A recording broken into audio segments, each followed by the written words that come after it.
नमस्कार twinkle kitchen को आपण मानक बहुत बहुत स्वागत। मु आज आपण मानक पई चूड़ा उपमा बा चूड़ार संतुला बनैबी। जदि मोर ए रेसिपीटी आपण को भल लागिबो ताला को लाइक करिवे, आपनक सांग मानक सहित शेयर करिवे। आ जदि मो चैनल को एपर्यंत सब्सक्राइब करि नांती ताल सब्सक्राइब करबा को जमार भूलिबेनी। पाखरे थिबा बेल आइकन टी को क्लिक करिवे, या द्वारा मोर जो वीडियो आसीबो आपण प्रथमे देखि परिबे। चलंतु बनैबा चूड़ा उपमा। मु चूड़ा उपमा ए सब वेजिटेबल्स नहीं आपण चॉइस वेजिटेबल्स नहीं पारती। एठी मु गोटे मीडियम साइज पियाज को छोट छोट करी काटिकी नहीं। एठी गोटे मीडियम साइज गाजर को भी छोट छोट करी काटिकी नहीं। एठी मु किछि ग्रीन मटर नहीं, मुझे फ्रेश ग्रीन मटर नहीं।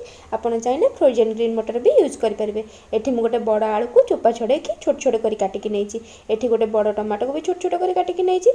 एठी मु किछि कंचा लंका को छोट छोट करी काटिकी नहीं। आपण जदि छोट पिलांक पय बनाउथिबे ताले कंचा लंका को अवॉइड करिवे, एटा ऑप्शनल अछि। मेटी गोटे कप चूड़ा नहीं। एटी मु किछि गोटा जीरा नहीं, भृसंग पत्र नहीं, बुट डाली नहीं, आउ किछि बादाम नहीं। मु एटी कंचा बादाम नहीं, आपण चाहिए भजा बादाम भी नहीं पारिबे। कड़ाई रे मु किछि तेल दे देछि, तेल गरम होबा को रखिछि। प्रथमे मु एथिरे बादाम को भाजी देबी, कारण मु एटी कंचा बादाम नहीं। आपण कंचा बादाम जगह भजा बादाम नहीं पारंती, नले बादाम को ड्राई रोस्ट भी करि पारंती। बादाम को मु गोल्डन ब्राउन होगा पर्यंत भाजी देबी। देखि पारते हो बादाम गोल्डन ब्राउन हो गलानी। मुझे गोटे प्लेट रे काढ़ी देबी। मु सब बादाम को काढ़ी देछि। सेम कड़ाई रे मु एबे गोटे चम्मच जीरा पकई दोछि। जीरा को मु हाफ रु गोटे मिनिट पर्यंत भाजी देबी।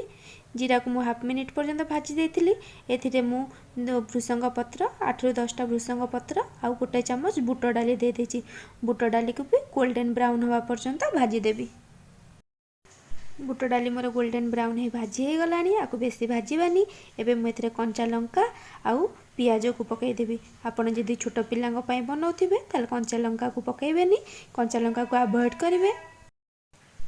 मु पियाज को भल भाबे गोल्डन ब्राउन होला पर्यंत भाजी देबी। पियाज मोर एटी भल भाबे भाजी हो गलानी। एतिरे मु एबे टमाटो को छाड़ी बाकी सब वेजिटेबल्स पकई देबी। एठी मु गाजर पकई देछि, आलू पकई देछि आ ग्रीन मटर को पकई देछि। सब के मु भल भाबे मिक्स करि देबी।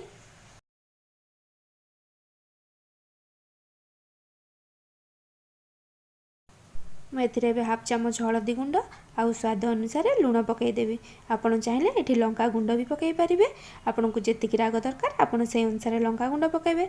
मु कंचा लंका यूज करछि, सेति मु एठी लंका गुंड पकौनी। ए सब को भल भाबे मिक्स करी गोटे 2 मिनिट पर्यंत परिबा को भल भाबे भाजी देबी। मेटी गोटे 2 मिनिट पर्यंत परिबा को भल भाबे भाजी देछि। एबे मु आकु घोड़े की परिबा को सिजिबा पई रखि देबी। मोर ए परिबा सिजुथिबा भितर मु एबे चूड़ा को धोईकी 5 मिनिट पई रखि देबी। मो चूड़ा बेसी मोटा कि बेसी पतला नहीं, सेति मु 5 मिनिट पई रखुची। आपण चूड़ा क्वालिटी देखि आपण धोईकी रखिबे। मोर 5 मिनिट हो जाइतिला, मो परिबा गुडा सिझी जाइतिला। मु एथिरे एबे टमाटो पकई देबी। ए सब को भल भाबे मिक्स करि देबी आ घोड़े की टमाटो को सिझिबा पई रखि देबी। चूड़ा टिके धोईकी रखिले चूड़ा टिके फुली जाए और चूड़ा उपमार टेस्ट बहुत भल आसी थाए। गोटे 2 मिनिट पर मु घोड़ानी काढ़ी देछि। देखि पारथे मो टमाटो गुडा सॉफ्ट हो जाइछि। एथिरे मु एबे धोईकी रखिथिबा चूड़ा को पकई देबी आ सब को भल भाबे मिक्स करि देबी।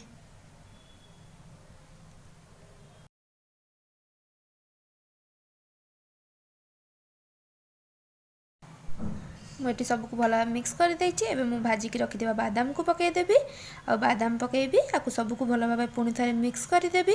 आपण चाहिए एठी गोटे चम्मच चीनी पकई पारंती। चीनी ऑप्शनल अछि, मु पकोनी। आपण चाहिए जदि एठी गोटे चम्मच चीनी पकईकी चूड़ा को आउते भल भाबे मिक्स कर देबे। मु सबको भल भाबे मिक्स कर देछि। मो चूड़ा उपमा भी रेडी हो जाइछि। मु आकु एबे गोटे सर्विंग बाउल ले काढी देबी। मुझे गोटे सर्विंग बाउल ले काढ़ी देछि। जदि मोर ए रेसिपीटी आपको भल लगी तालाको लाइक करेंगे, आपण सांग मान सहित शेयर करेंगे। आउ जदि मो चैनल को एपर्यंत सब्सक्राइब करना ताल सब्सक्राइब करने को जमार भूलिबेनी। पाखे थिबा बेल आइकन टी को क्लिक करेंगे, या द्वारा मोर जो वीडियो आसीबो आपण प्रथमे देखि परिबे। Thank you for watching.